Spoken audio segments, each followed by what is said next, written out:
as I mentioned, everybody has their specific story, but with Tomac, it's such a monumental change. And this last year, 2025, the current year we're in, but season wise was supposed to be the swan song. Like he was supposed to be stepping away from full-time professional racing. And of course we know that didn't happen. And we kind of understand how that all shook out now with Yamaha not having a spot for him. It's not like Monster Yamaha Star Racing was like, beat it, you're not good anymore. We don't want you.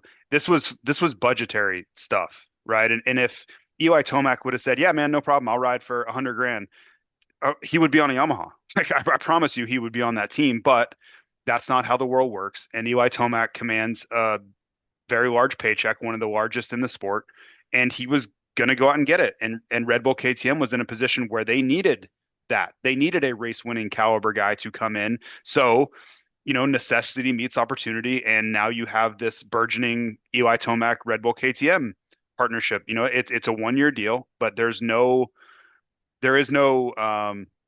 illusion of the fact that if things are going pretty well, he's going to be there again. Like he basically took it off the table that like, hey, this isn't the retirement thing. Like I'm not doing that again. That was a mistake because it was more I just didn't have any opportunity.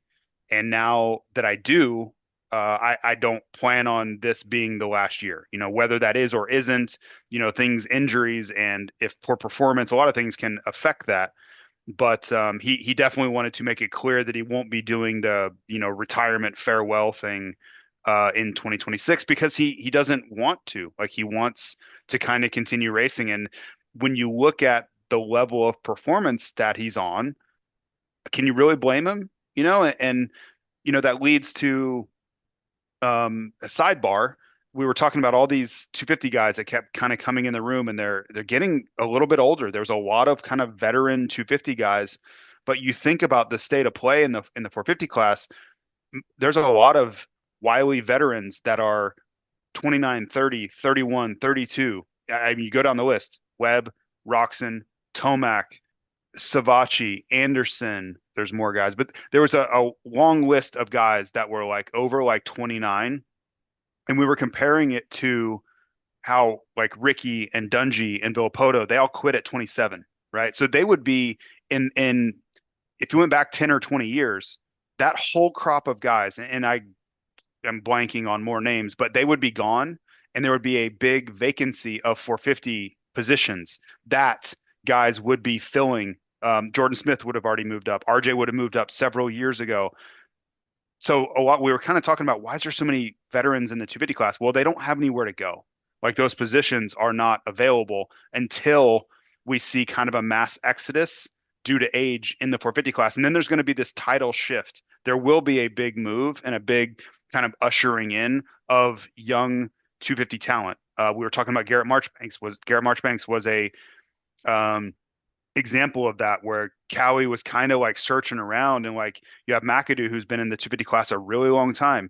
Marchbanks he's still pretty young, but he's been in the 250 class for going on 6 or 7 years. So it's just an interesting kind of dynamic. And Tomac is the poster boy for longevity in the 450 class nowadays, and I don't think that's really going to change. You could try to point to things, and that led to other conversations about, okay, so why is that? Why is everybody racing so much longer? And we had all kinds of hypotheses about it, whether it's modern medicine has given these guys ways to rest and heal their bodies better and to be more refreshed during the week, so it's not just this endless drag.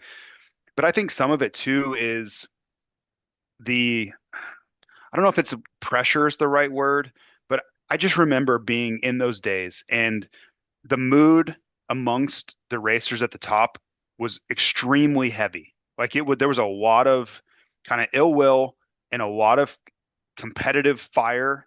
And it wasn't a very like fun place to be. Like when I kind of look around and I see Kenny and a lot of the time with Jet, Sexton's been on a rough road, so I'll leave him out of it. But a lot of these guys, they look like they're kind of enjoying their lifestyle. They're enjoying being one of the best racers in the world.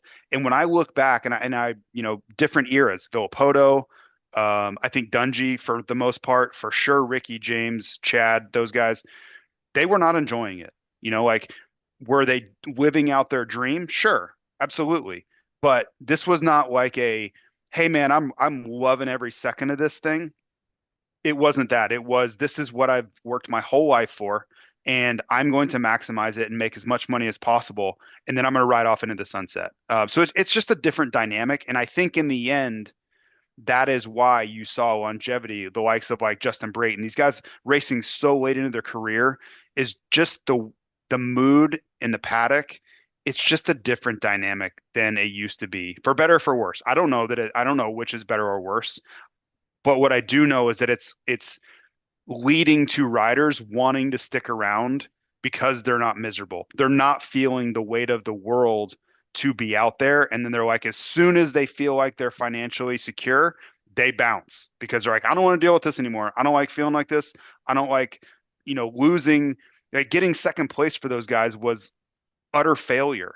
And I don't think that that's how like a lot of these guys view it anymore. Like if Ken Roxon gets fourth on a weekend, is he stoked? No, but he's fine. Like he's 100% good. He's like, let's go to dinner. Let's have a good time. Like so it's just it's kind of an interesting thing. And to bring it back full circle, sitting there with Tomac and kind of bouncing these ideas off of him, any other point in the year, you're really not going to get to do that. Like that just is not a norm in the season. Like forget it. Press conference, no shot. You're not getting a real answer. You're going to get some sort of, yeah, I don't know. Like I just had, I'm happy to be here. Not a good weekend. Like you're just not going to get any sort of thoughtful answer because they're in the middle of the season and they're locked in on the championship. Where this dynamic is a month before and they're able to actually be human beings and they're not in race season mode where they're super, like it's like tunnel vision and there's only one thing that matters in their entire world, which is what's going to happen this coming Saturday, and it's so it is very valuable in that aspect.